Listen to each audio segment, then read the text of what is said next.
Fish on tayo. Fish on tayo mga master. Uy, lakas naman ito. Uy, fish on. Uy, good size to.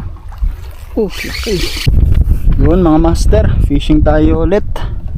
Yan, bali solo muna ako ngayon. Kasama natin si Tatay Peryong. Yan o. Yan. Tapos dinala niya tayo sa sa bagong spot. So sana makadali tayo.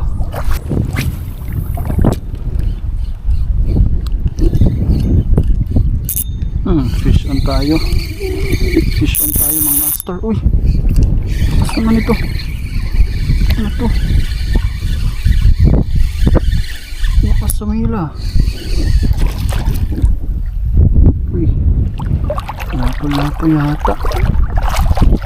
Pinasok pa tayo sa bato. Labas ka dyan.